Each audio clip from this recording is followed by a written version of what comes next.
All right, we are live. Welcome, everybody. This morning, I've got Jake Garrett with us. He's with Gila County, physical engineer in charge of their engineering program. We'll learn a little bit more about that. And I've got Jake here to talk to us about septic tank health. So glad to see so many participants with us. We're going to learn how to do this right today. A little bit about these presentations, this webinar series. Just want to let you know that I hold these weekly. They tend to be 60 minutes or less, Thursdays at 11. So thank you for everybody who has been joining me each week as we do this. And those of you who are new, in this presentation, I cover a variety of horticulture and natural resource topics that I feel are relevant to the environmental conditions and residential concerns of Gila County. And so taking care of your septic tank is very important for our environment. And so it's definitely a natural resource issue. And a recording of this will be put at extension.arizona.edu/Gila. Just look for what's the Garden and Country Extension webinar series. Got most of them up there, and just give me a week or two, get them posted. So thank you for everybody who just follows up and watches those. And I'd like to remind everybody the University of Arizona is an equal opportunity affirmative action institution. Our program today, thank you everybody who came in and logged in during our lag time here to get started. My name's Chris Jones. I'm with the University of Arizona Cooperative Extension in Gila County. I'm your moderator. Our topic today is septic tank health with Jake Garrett, physical engineer.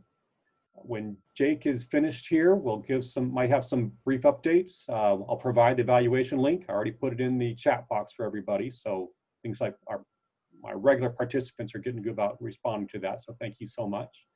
We will then proceed to a question and answer discussion with Jake. And so just put those questions into the Q&A or in the chat. We'll refer those to Jake. We can promote you to, so you can talk, we can have that discussion.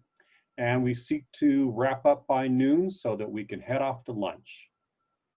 So welcome again. Here's our handsome speaker today, Jake Garrett, physical engineer in Gila County, and the Arizona Wastewater Program Manager. I'm sure there's much more to his title than that. And I'm very grateful to be able to work with Jake in the county. And those of you who got to work with him, I think that's all good. So Jake, I just turned it off my screen. So let's go through what we practiced there with the share screen. Bring up your set of slides. Okay. And I'm just going to share the screen. And as you're doing that, you had asked for a couple of questions on the poll. Do you want me to do those now or just let me know when? Yeah, let's just do them now. Yeah. Okay. So poll number 1 is, do you live in Gila County? So we'll just get a little feel here. Leave that up for most people. Look at them go. Ooh. We got a lot of people from out of, well, keeping going back and forth. All right, I think that's about everybody. So 40% are in county and 60% are outside of county. Didn't ask them if they were from outside of Arizona, but most people are from Arizona. And if anybody wants to add anything to that, just put it in the chat box. And I'll end that poll. And let me see if I can bring up the other one. And the question is, do you have a septic tank? So we'll see if anybody's here just for fun. A few people want to increase their education about septic tanks. Just about there, 90% people with the tanks. I've got one, Jake, so I could add that to it also. All right, there you go. All right, if you got any other questions, I can create more polls and just let me know, Jake, okay? All right, outstanding. And do you have the third one about how much do you know? No, I don't. Paul just pointed out that I did not share that information, so I just shared the results. And let me see if I can share the other one there. pull up the other question and share. Okay, so now people are viewing them. Oh, Okay. so pretty much everybody has a septic tank. That's good. Yes. And so And I'll so, stop that share, turn it off, and you're set to go. Here we go. Very good. Well, then the title is, now, do I just click you off of my screen? Don't worry about what's There on the we go. side. You're all set to go. Yeah. Okay, there you go. Well, then the topic today is the septic tank health, and I think that what I really wanted to focus on today is taking care of your septic system for one reason, and that is that it is the most valuable asset you have on your property. If you live on a septic system, actually start it this way. If you lived in a town that had a sewer at any point in time, you never thought about it. There's somebody else that took care of your septic system or took care of your sewage, let me say it that way. And all you had to do was flush it and it went away and somebody else worried about it. Now that you're on a septic, if it doesn't work, you can't live there. And if you're looking to move to a new place that doesn't have sewage treatment, you got to put it there, and you can only live there as long as it works. And so it becomes the most valuable asset you have on your property, I think. And it's also the thing that is the most out of sight, out of mind. And so what my objective today is to have you think about your septic and learn to care for it in a way. And if you do take care of that, it'll take care of you. So with that, we'll move on. Oh, no, it won't advance. Why not? Go to the bottom left. You'll find some little buttons. Yes. Do you see the forward on the bottom left? Bottom left in the screen. Oh, down there. Yeah. There. There. That'll get you set. Okay. So this, I woke up this morning thinking about septic tanks differently than I have in the past, and there seemed to be a dichotomy, I'll call it, that Chris's advertisement and how he talked about this seminar seemed to be, the thought of a septic tank seemed to be very much in contradiction or contrast to all of the things that he wrote about it. So I'd like you to think about it, that, you know, do you really, do the word septic tank belong in the same sentence as any of those other words in your mind? And do you ever think about your septic tank in terms of its health? Now, I'm sure I know I always think about mine in terms of, well, it's out there doing something. It catches the stuff I flush, but I find, and I do think about its health, but I've never thought about it as a living organism, as a living thing. And so I raced this morning to find some pictures of what living things in your septic look like. And these are both organisms that your septic tank actually takes care of, gets rid of. But they're really pretty, and they're the only thing. I couldn't find a picture of a healthy one. I could find only those things that make you sick. And now you hear about E. coli all the time in your lettuce scares out of Yuma and out in the west, from the West Coast. Salmonella, you hear a lot about, chicken and the organisms that make your stomach not work so well. So these are what those two organisms look like, and they are living things, and they are in an environment. The septic system, the tank, and the leach field are living things. And so I'd like you to think about your septic in terms of, hey, it's a living thing that I need to nurture. If you nurture it, boy, it will take care of you. And if you ever had one back up on you, I know that what my wife always says when ours backs up into the house is, you better get on it right now, buddy. And that doesn't mean in 5 minutes. That means right now. So if you take care of all of the bacteria that exist and work for you out there, they will indeed take care of you. Okay, today's talk, we're going to put it into two segments.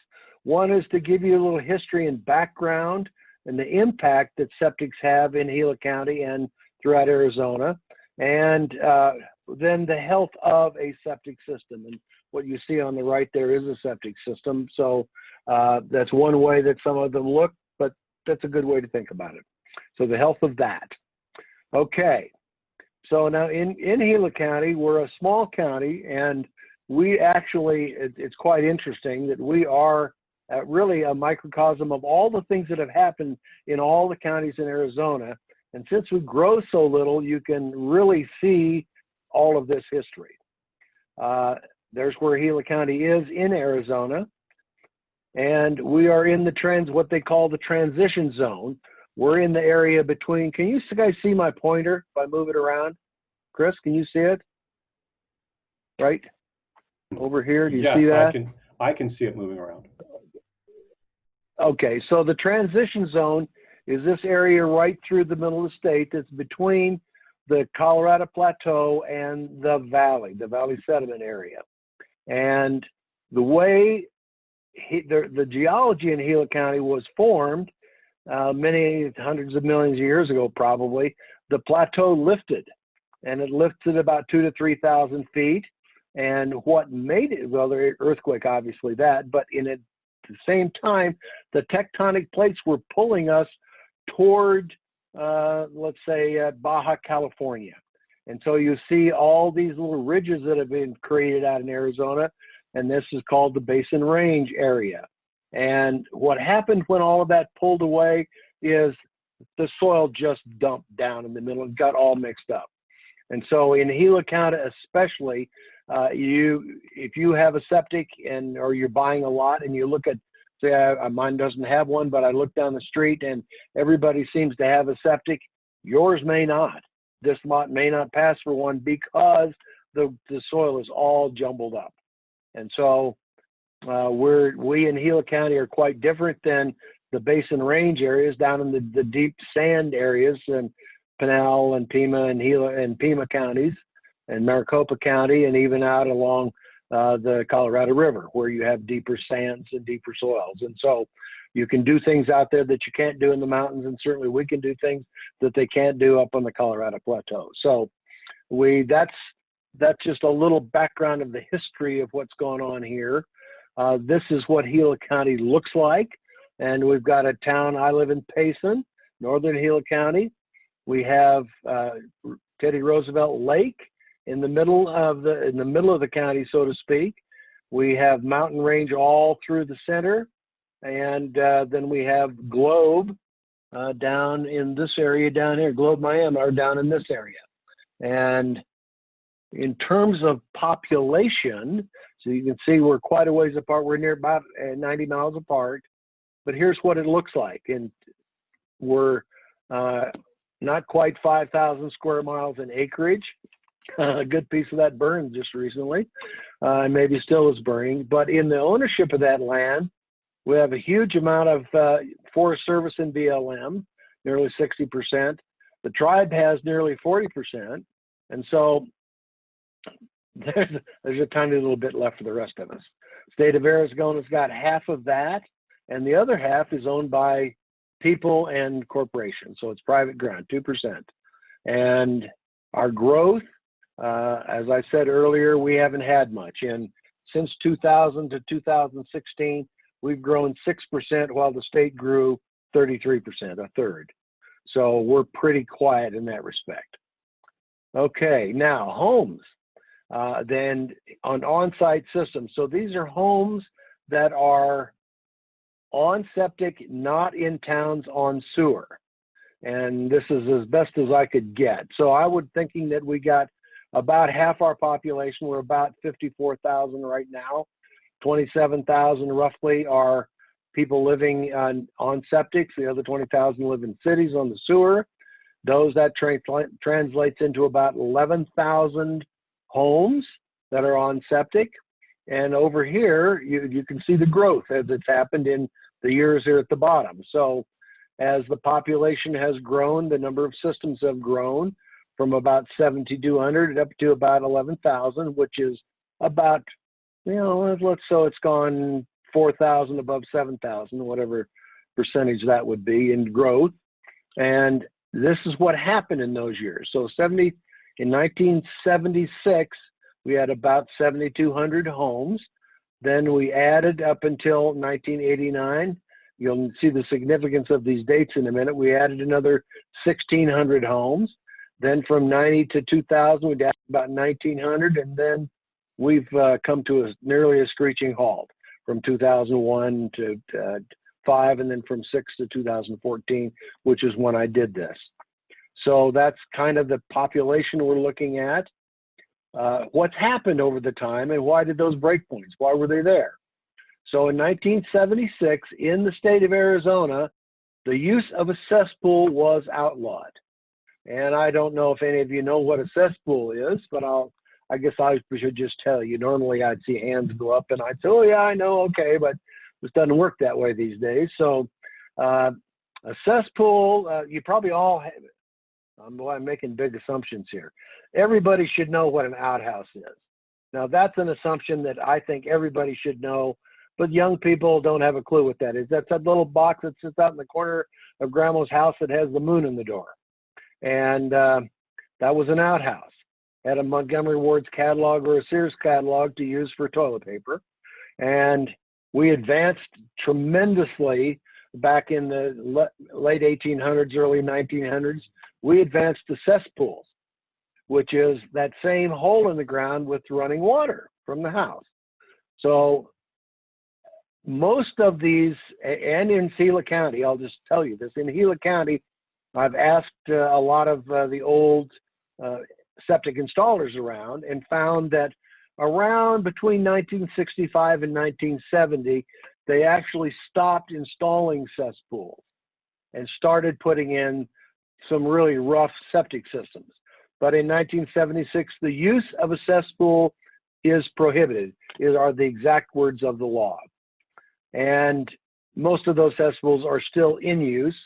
And every time someone who owns one flushes, they just broke the law. But the state has not said, okay, it's over, kids, get rid of them.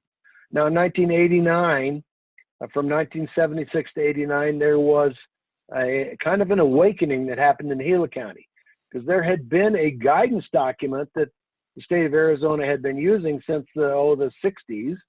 And people in Gila County actually found out that it existed, right, or somewhere by 89, most everybody knew.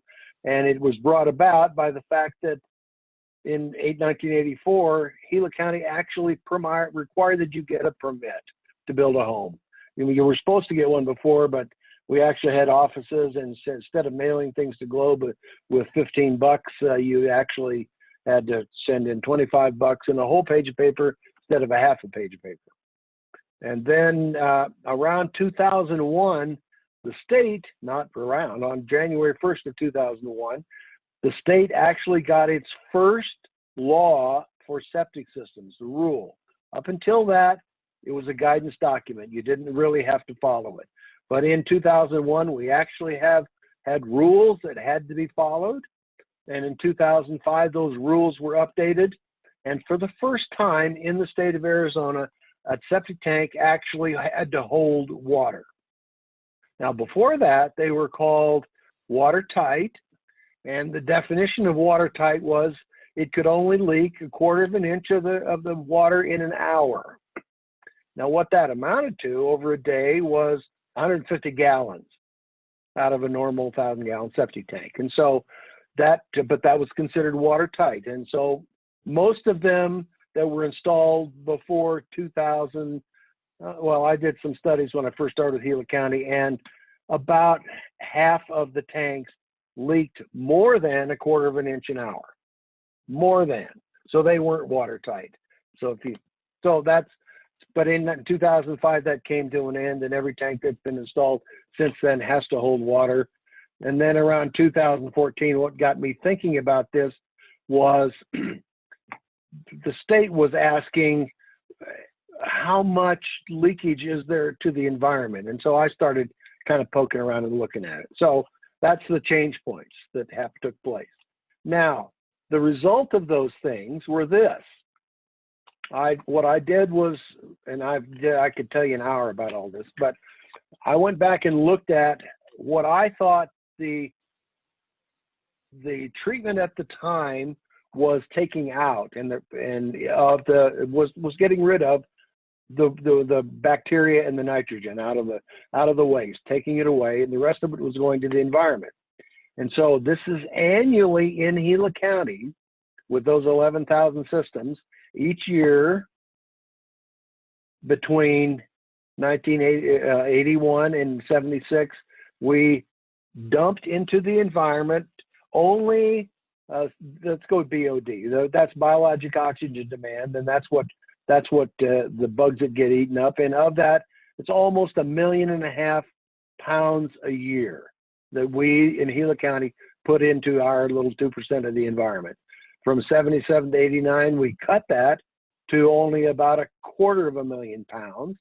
In 89 or 90 to 2000, we dropped it a little bit more. But in 2001, with the rule, you can see we dropped down to 15,000 pounds from 1.5 million. So that's a significant drop. So the septic systems got a lot better. And then in 2005, I called it zero. I think the rules that were in place at that time do a pretty darn good job of taking care of the getting rid of the sewage. And you can see that it also gets rid of a good piece of the nitrogen. So, and those are the two pollutants in our groundwater.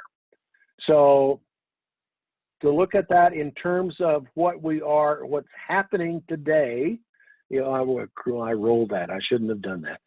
So if you look across here, the pounds per day per person, this is what each of us generate in a day.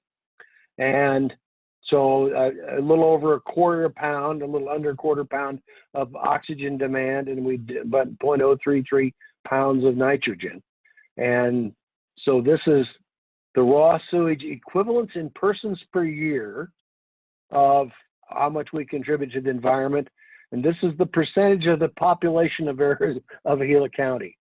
So if way to say this differently, if 46.89%, let me use the one in the middle, 41.46% of the population did not have sewage treatment at all, and we're just putting it out in the environment, dumping it on the ground, that's what that means. So our septics in Gila County need a significant amount of work in order to bring them up to the levels that you would want them to be. Now, how does that translate to the state of Arizona? Well, state of Arizona is growing more, and as a consequence, they get more, they've had more of the better systems installed. And so it's only down about 11% of the state that would be functioning without a septic system, as opposed to 46% of Gila County. So, and if anybody wants to talk about these numbers offline, you can certainly do that. Now, where does that lead us? Well, that leads us to how can we take care of that? And you hear the word sustainability thrown around a lot these days. And so I say my definition of septic system sustainability is this: I have to take care of my wastewater while it's in my control. My responsibility. So I can't flush it and forget it anymore. Then let somebody else handle it and pay them a monthly sewer bill to take care of that. I have to do that. And I looked at the 2005 Arizona rule, which we're still operating under, and I say that our systems installed during that time frame do a really good job if we take care of them the way we're supposed to. So that's the baseline assumptions of everything you're going to hear from this point on. So in a septic system, and talking about septic health, what does the work and how do you keep it working for you? And so let's look at this. The septic tank, that's half the system. Septic tank takes about half of the bad stuff out. How it works is the water, a drop of water coming in stays in this septic tank for a little over 2 days. During that time, it's a nice quiet time, and everybody gets to relax, and all the things that are lighter float to the top, and it's called scum, and everything that's heavier sinks to the bottom, and that's called sludge. And then it always stays full. A common myth is that if a septic tank is working correctly, it's empty. Not so. A proper septic tank is full to the outlet, and so that's how it's supposed to be. So that's the septic tank. About half of it, some is eaten by a little biology, non-air breathing bacteria that live right in all the water area, but primarily between the scum and the sludge. So about half goes out there.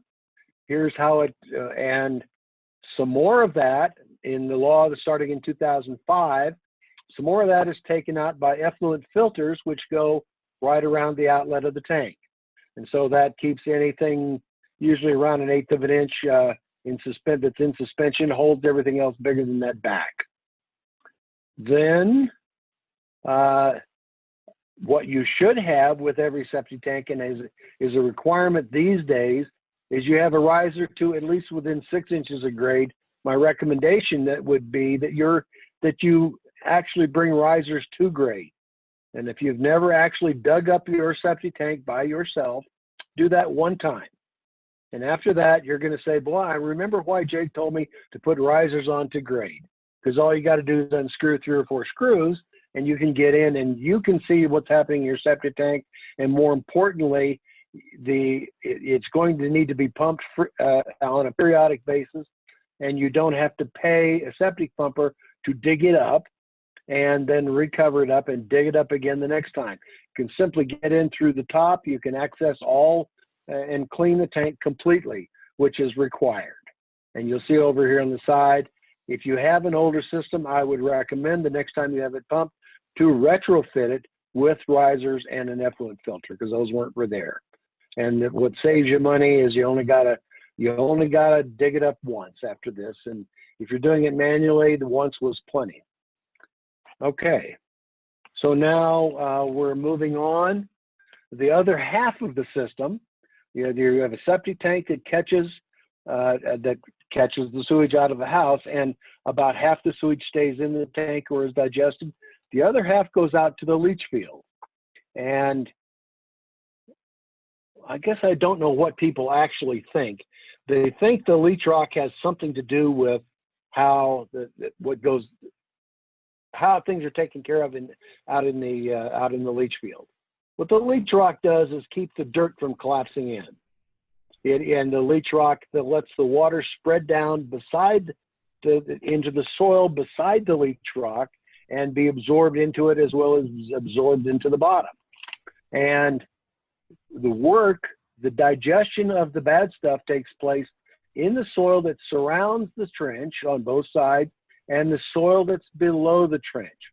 And in a normal septic system, you'd need 4 feet of good soil below the bottom of the leach trench in order for there to be enough residence time for the bacteria in the soil to eat the poop, to eat the rest of the bad stuff. That's the job. And so you have living bacteria out there that breathe air that comes in through the soil pores.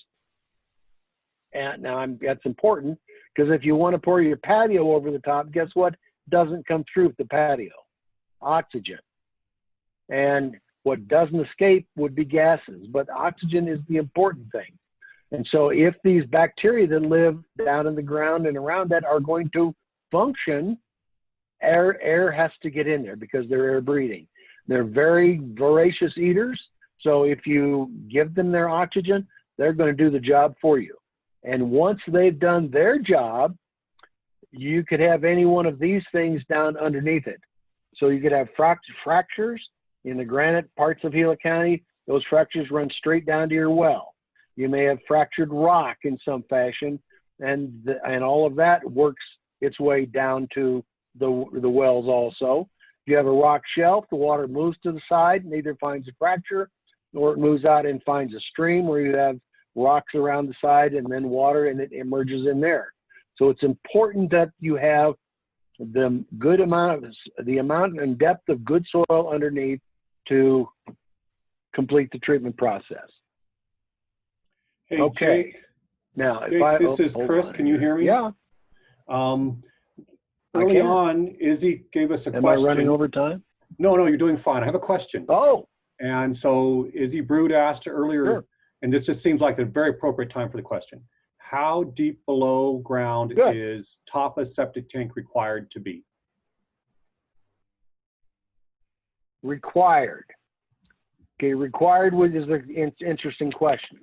So it doesn't actually have to be below grade. Now, okay, let me think here how to answer this.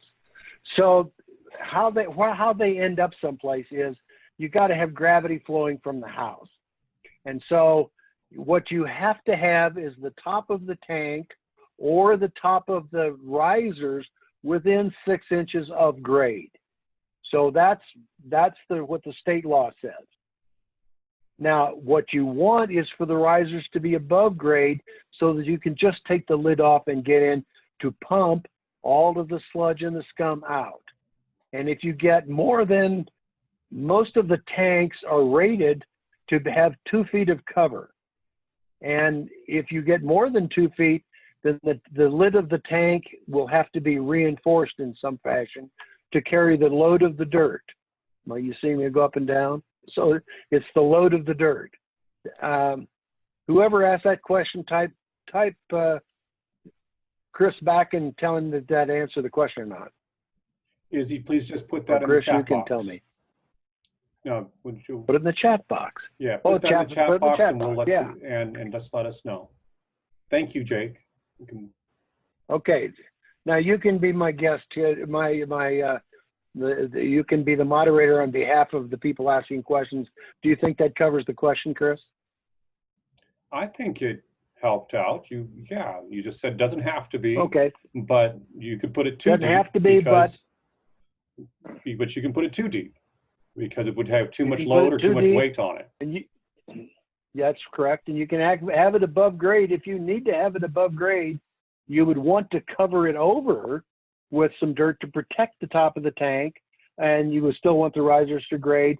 You also need to have about a foot of dirt over the top so that it doesn't pop out of the ground when the ground gets saturated. So actually, a septic tank can float.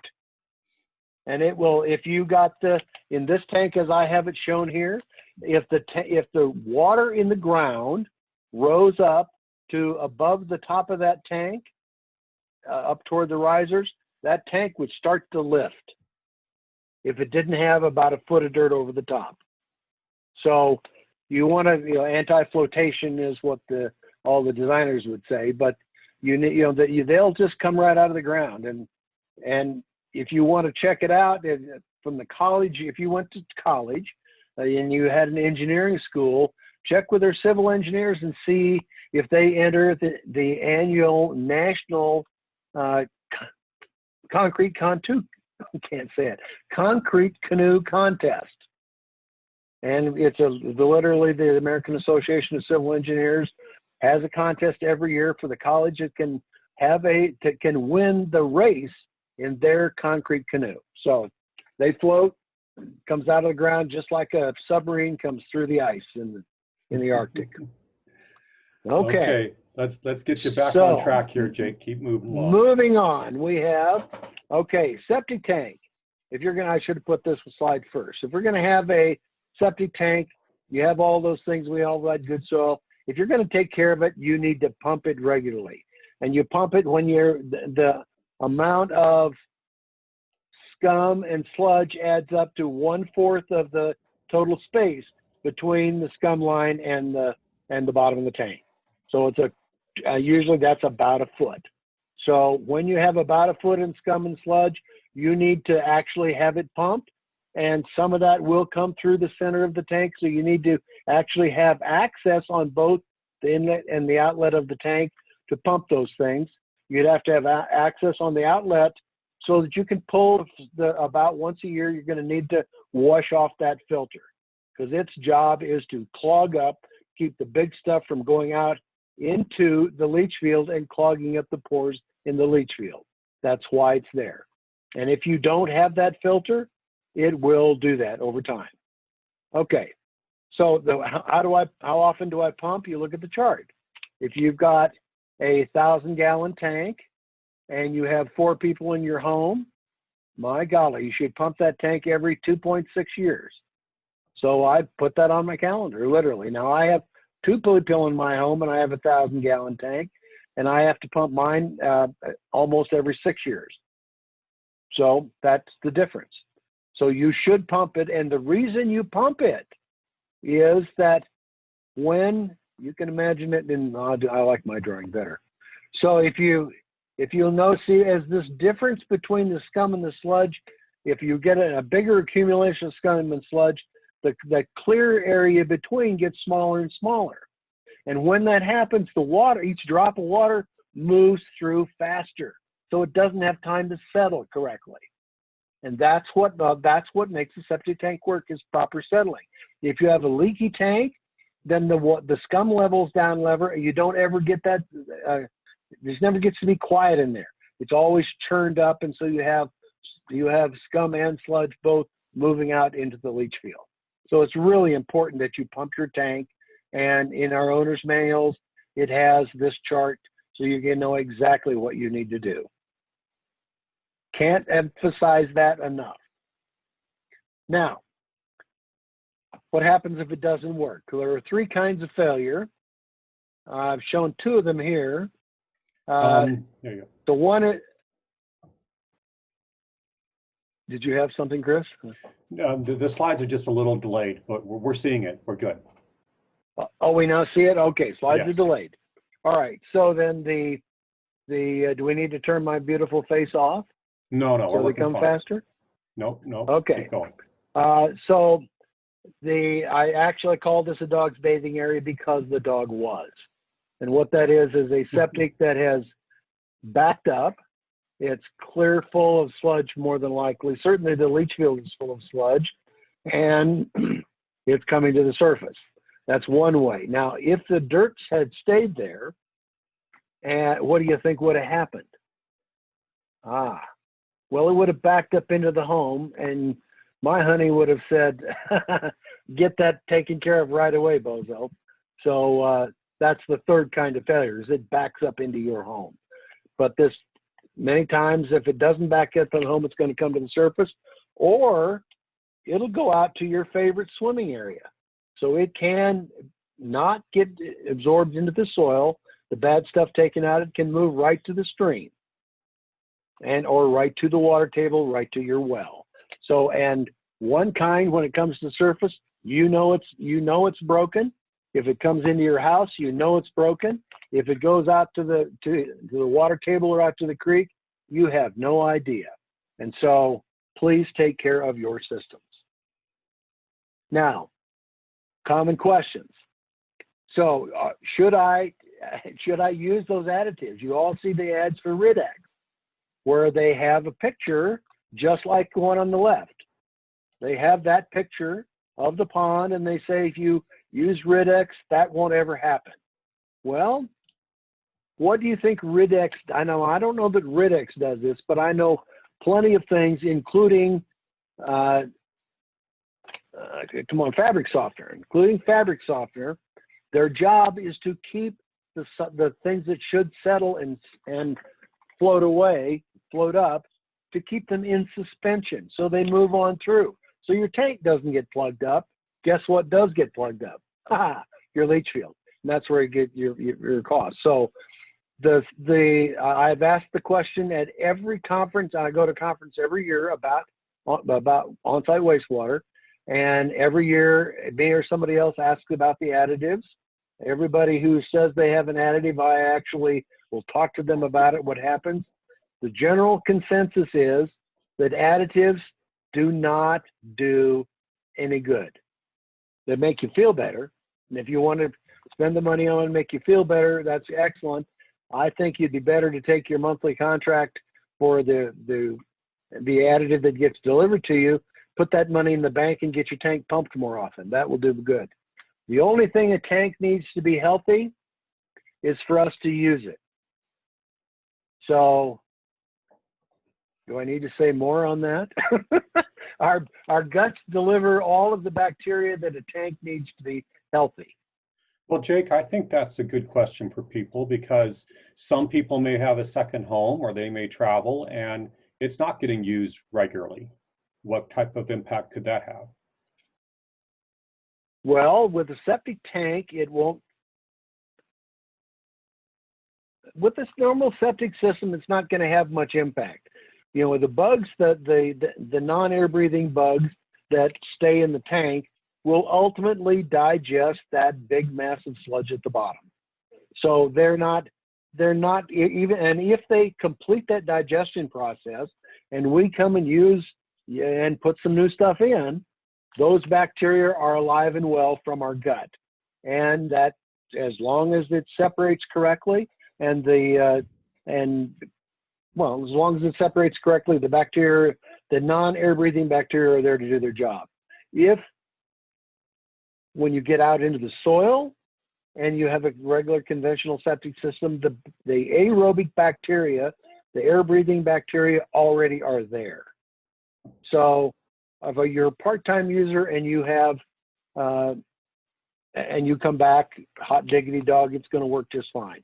If you have the more advanced systems, then you want to pay attention because they tend to process faster, and there may be some things that your particular system you'll want to do in order to have them be ready to work when you come back the next time. So if you have an alternative system, pay attention to your part-time usage and make sure that you treat it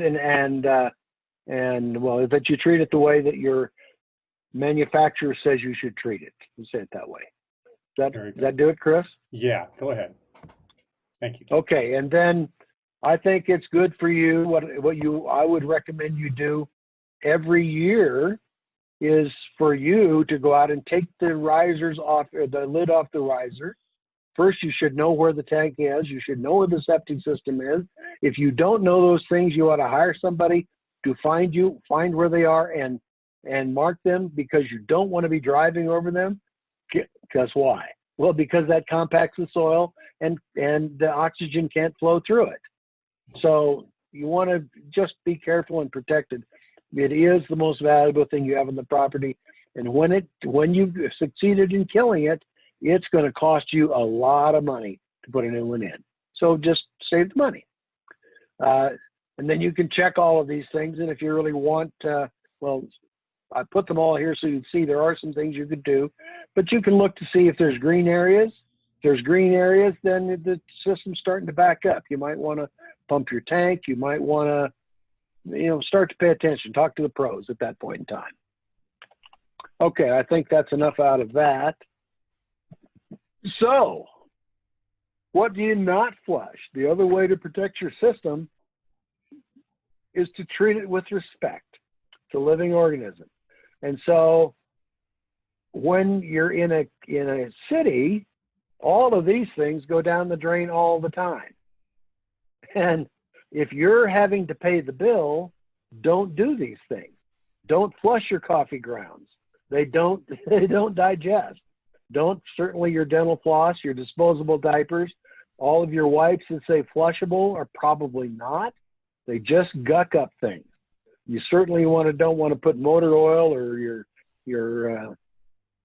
camera solutions down the drain, paint, cat litter. You don't want to do that. Commonly when you use a restroom at a rest stop or a truck stop, you'll see cigarettes and whatnot. Certainly don't flush your medicines. Medicines are a terrible thing, and they will affect the bug in a tremendous way. Since the bacteria live in there, they are living organisms, and when you flush all of this stuff, they get sick. So you don't want to have your septic bugs get sick. So don't flush any of that stuff. Now, there's you see at the bottom, the Arizona On-Site Wastewater Recycling Association. That's the old name of an on-site organization. The new name is the Arizona On-Site Water Recycling Association, because that's exactly what we're doing. We are taking the water that we've used once, we are treating it, we're cleaning it up, we're putting it back in the groundwater. And there are systems that are sold today in Arizona that you could actually take the water from the septic tank and recycle it through your house, through the plumbing and flush toilets with it. So things are moving along dramatically in the water reuse arena, and it won't be long before we'll be able to use water many times before we actually put it back in the ground. So this is an owner's manual that the Azaura people, these people noted down here at the bottom, put together a few years ago now over in Yavapai County. And this is available through Azaura to anybody who wants it. It's on the Azaura website, and then Gila County, our supervisor, said it's a great idea. And so we modified it slightly to talk about where you can dump your prescriptions, where you take them to get rid of them instead of down the toilet and or into the landfill. You don't want that either. So this manual is available on the Gila County website or at Azaura website, or if you want to come into the Gila County offices, we have really nice printed ones available for you to pick up. So I'll leave these up here. Well, this is a long, if you want to write down and you got a week, you can write down that Gila County address. Or if you want to go to the Azaura, www.azaura.org/homeowners, and it will take you to this homeowner's manual. It's 11 or 12 pages. And this has everything in it that I have talked about. It tells you all the do's and don'ts. It tells you how to treat this living organism the way it needs to be treated for it to preserve its health and preserve its and preserve your wealth. I guess that rhymes, doesn't it? So with that in mind, I'll stop, Chris, and I think I thank everybody for your time and tuning in here. And if you have questions, put them in through the chat box, and Chris and I will deal with those when we get to the question and answer session. Well, Jake, thank you so much. I think we've learned some important things here. I know we've got some questions coming up. When you were talking about failure, I mean, you're obviously going to bring in an expert to take care of it. I mean, I guess they're going to determine, can you keep that system? It's okay, or are you going to have to start over? So just a little bit about that failure, and I'll start getting the people lined up in the chat, questions set to go. Okay, so a failure, I'll talk about Arizona law. Arizona law would say if it fails into your home, have a nice day. Do what Mama says. If it fails to the surface, it's your responsibility to stop it from failing to the surface and to clean it up and disinfect it. If it is failing below the surface, then you listen to that professional and see what you can do to preserve the life of what you've got. I would not ever encourage. Now, if you have a cesspool, I would highly recommend that you actually set a plan in place to replace it. Now, the state government at this point has not said, okay, in 5 years, New Mexico has done this. They said in 5 years, and this happened a while back, in 5 years, if you have a cesspool, it has to be gone. And I would think that Arizona is going to do that one day. And so if you have a cesspool, and in Gila County, if your home was built before 1965, I would say you got one. Good chance you got one. And you'll think it's always talked about as a septic system, but it's a cesspool. And when you go to sell your home, it's going to be discovered, and people are getting a lot smarter every year, and they're going to say, sorry, you got to replace it. So I would say put a plan in place, set some money aside, and talk to a pro and see what needs to be done, and start down that pathway of getting it replaced. And if you have an older system, you had something that done before 1990 for sure. Those systems just aren't as efficient and effective as they ought to be. So we are damaging our environment. And there's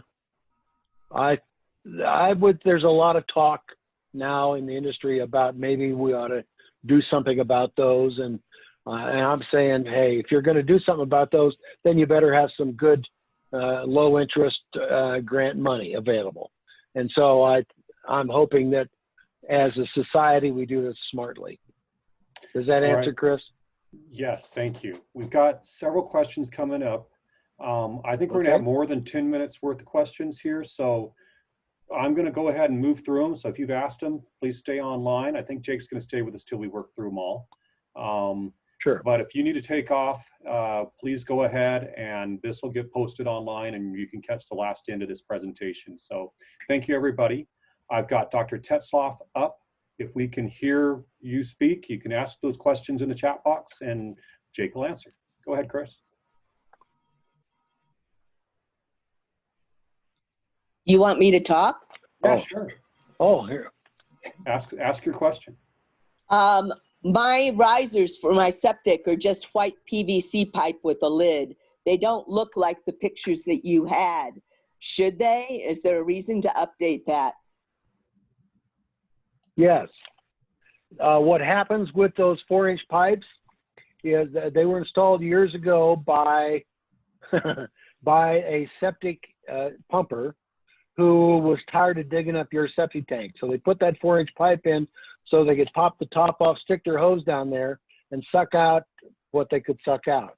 Now, what they get when they do that is mostly the liquid. They don't get all of the scum, certainly, and they don't get much of the sludge at all, which are the two things that need to be gotten. So what in fact, if you could, if you could just get the sludge and the scum out and leave the liquid, that would be fine. But if you put risers to grade, then they have room to work, and they can, and I do it on both ends of my tank, and that lets them get the pumping done correctly so that the septic works correctly. Does that make sense? Yes. Do the people who do the septic pumping normally do that? Who in Pine, Arizona, who would you even ask to do that for you? You could, the answer is yes. In Pine, do you work with any particular backhoe person over there? Little Stinkers, whose we've used prior. Little Stinker could probably do that for you. Okay. If not, Travis Stodgill could. Boy, I'm going to get in trouble because then, if I can remember, Payson Concrete could. North Pine Construction could. And we'll ask so Payson those all Concrete. could do. Yeah, those all could do that. And we have a list.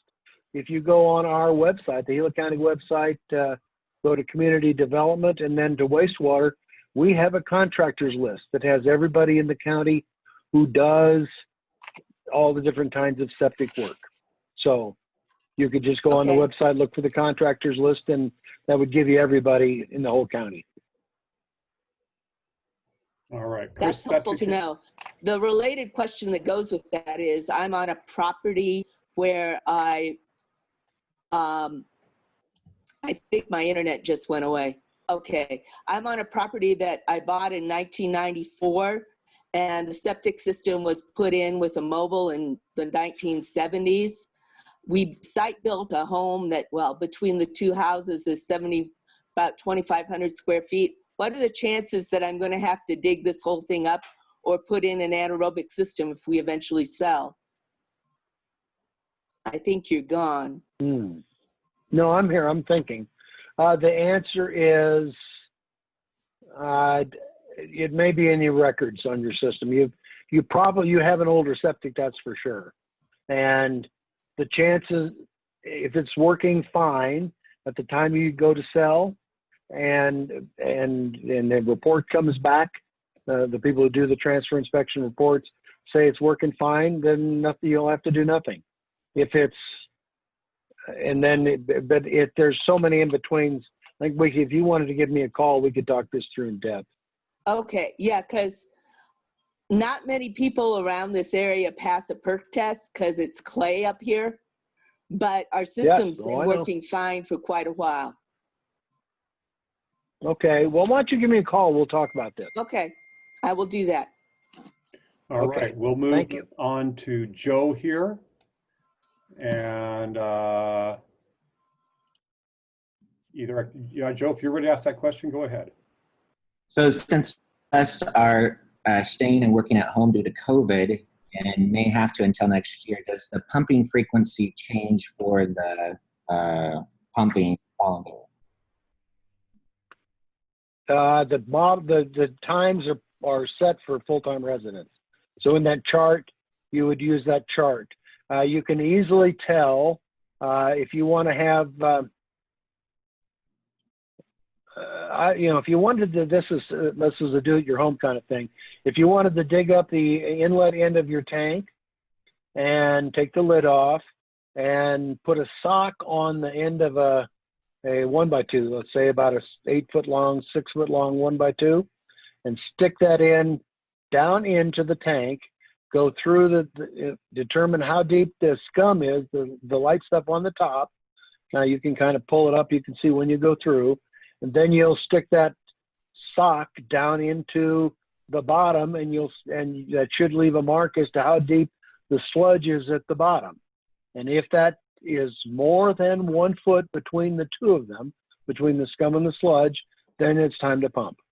And so if you wanted to have somebody come out and pump it if it needed it, and tell them to follow their instruction of pump when it reaches a foot of scum and sludge together, then they might charge you to dig it up a little, but they won't charge you to pump it if it doesn't need it. And you'd ask them that up front. Thank you. Jake, I think you answered Joe's question when you said those charts are for full-time residents. And so you may be Correct. At home more often, but I bet you it takes that into account, being full-time. It certainly does that. Yeah. Okay, so I've got Dee Dee next here. And Dee Dee, I'm going to give you a moment to turn off to unmute. Otherwise, I'll ask that question for you.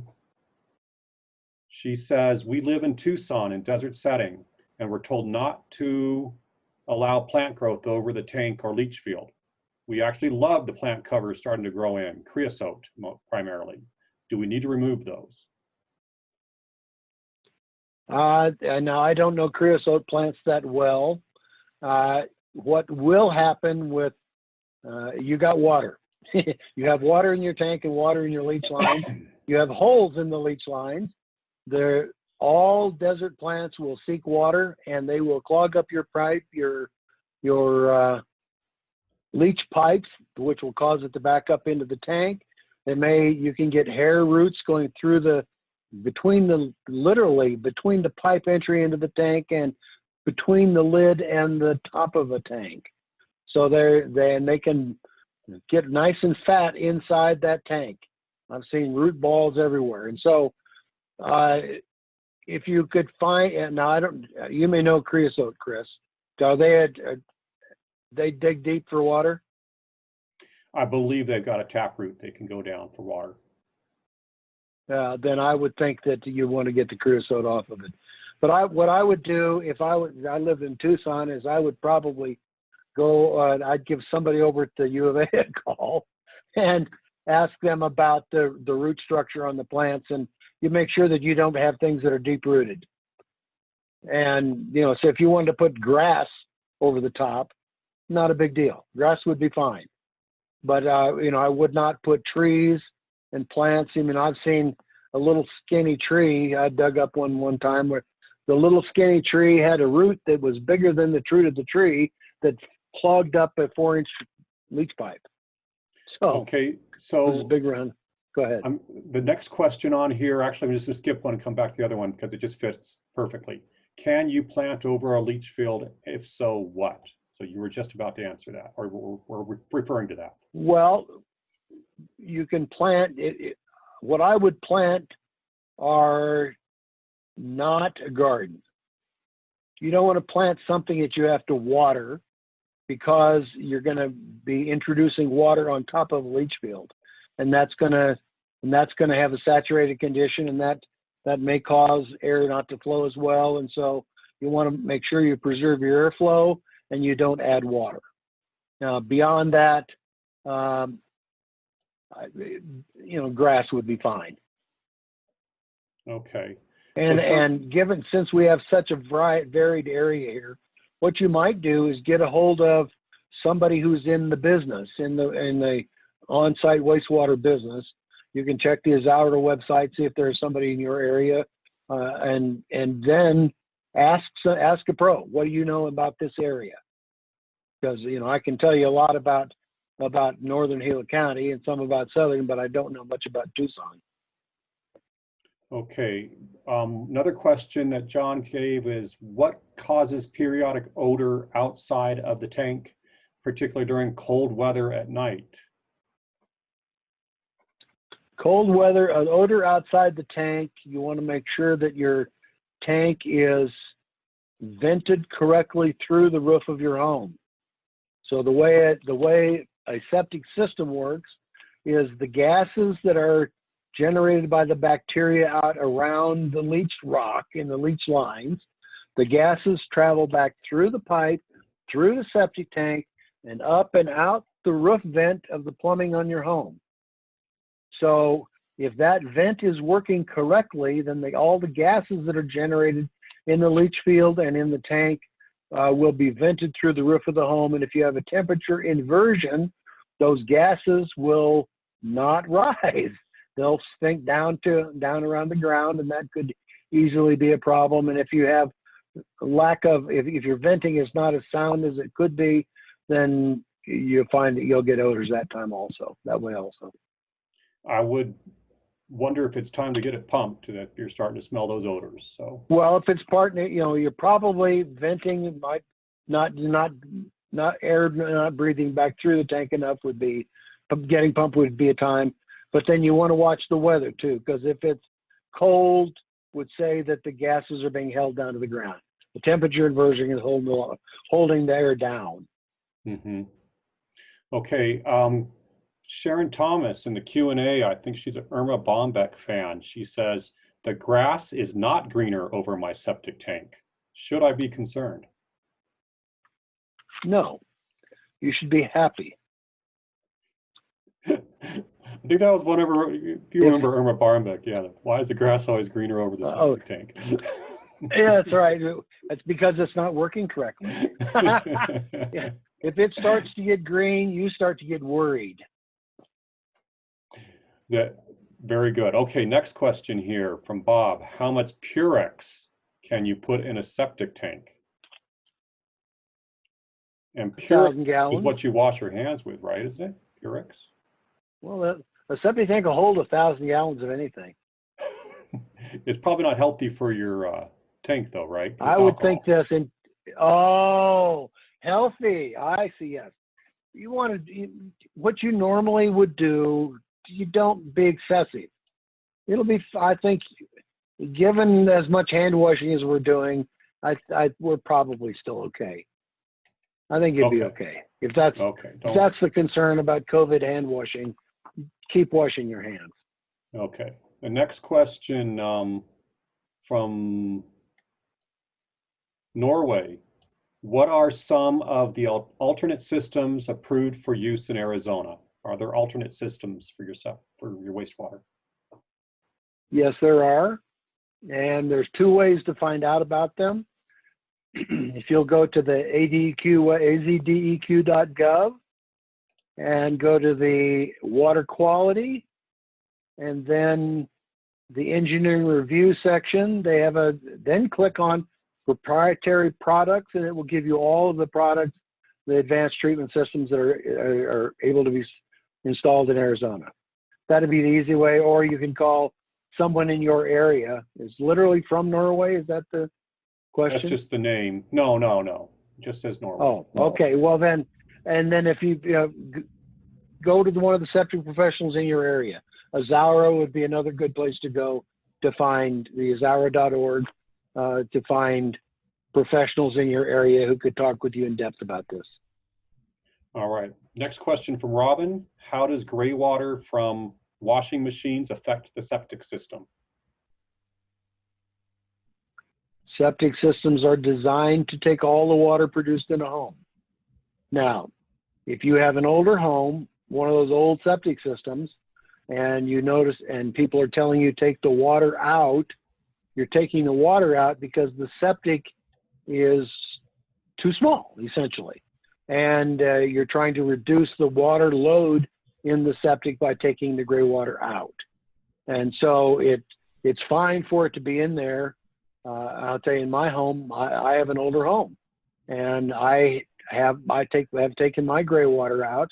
I use it to water my plants, but I like it because the septic, when the gray water's in, it doesn't work as good as it does without it in, because it's old.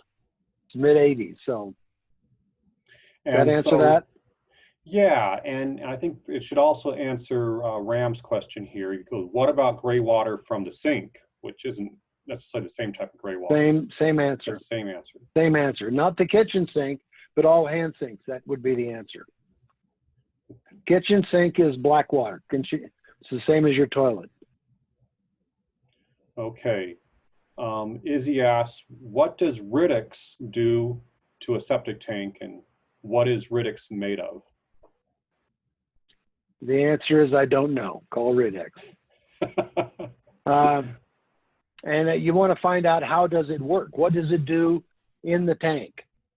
Now, I have been to many conventions and have asked people who study additives what they do, and some of them do good, some of them don't do good, some of them are terrible. The effect is terrible.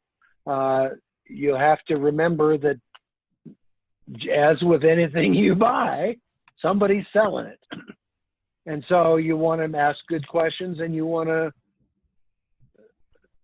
make your own determination. And I don't have a good answer. I don't have an answer that says use it or don't use it. I'm always skeptical of anything that says it makes a septic work better. And I've tried several things, and I've never had anything make mine work any better. I've not tried Riddix, so I don't know. It's the common one online, and just like Jake and you and your people who work in this area basically say it's not necessary. It doesn't necessarily hurt it. It doesn't necessarily help. That's basically what comes out of your gut is the best thing you can do for it. Okay, Felicia, I think, just gave some advice to Chris as far as quality plumbing and small beginnings, probably companies up in Pine who can help out there. Oh, good. Very good. Yeah, that's excellent. Tell Felicia thank you. Would you want people to give you a call? You offered Dr. Tetzloff to give a phone call. So I'll enter your phone number in here into the chat if you want, 928. Sure, go right ahead. What's the rest of your phone number, 928? Oh, you got to guess it. I'll give you the office. Well, it's going to, here, Doug's giving my cell, 928-701-1669, because I'm working from home because of COVID, and it all gets forwarded here anyway. So. Okay, so there's Jake's number. There it is, right there. Yep. One more question here. I've got some, and there are more questions in the Q&A, but let me get to this one here. Is antibacterial soap bad for the tank? No, not. And all of the cleaning stuff used in moderation is fine.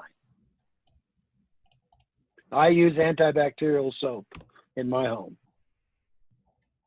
Okay. Susan asked me for the evaluation, so I just put that in the chat box again. We're going to come back over to the Q&A for more questions.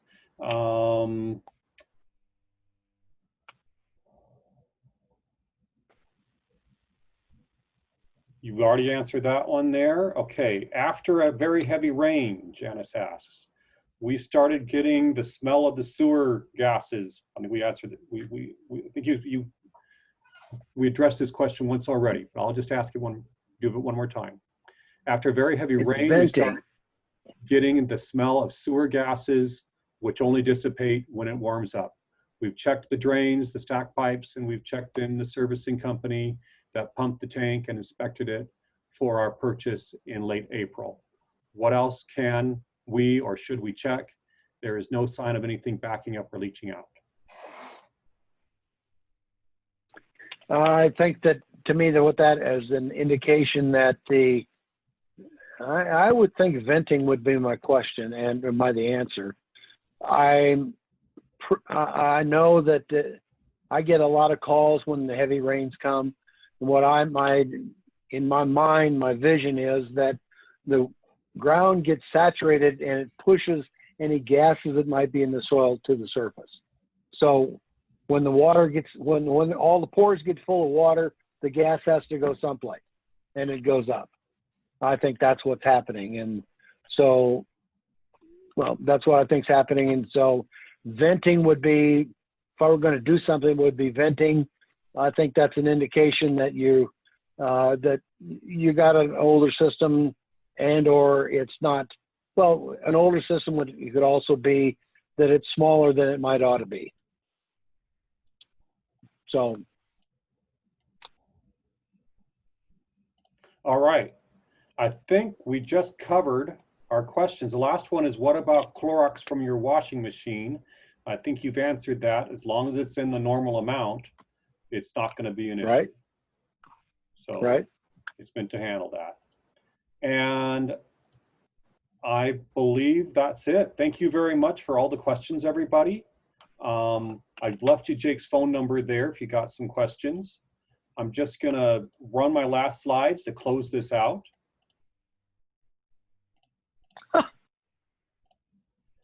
And I shared that link, this UA Garden and Country, so it's in the chat box. And I opened that up and had some success. So somebody said they're having trouble with it. So hopefully you're able to get into it. We've just had our Q&A. I think that was just great. Thank you for all those questions. You can see people have very practical questions when it comes to a septic tank.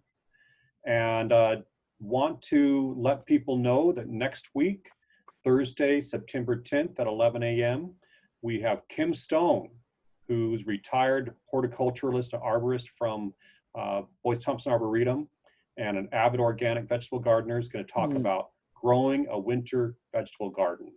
And I don't know if you guys know Kim, but he's just a great speaker, charismatic guy. So it'll be a great presentation and talk. And I want to thank everybody for your time today. I want to thank Jake Garrett for his presentation. And we will bring this to a close. I'm going to turn off the recording and welcome everybody next week. Goodbye.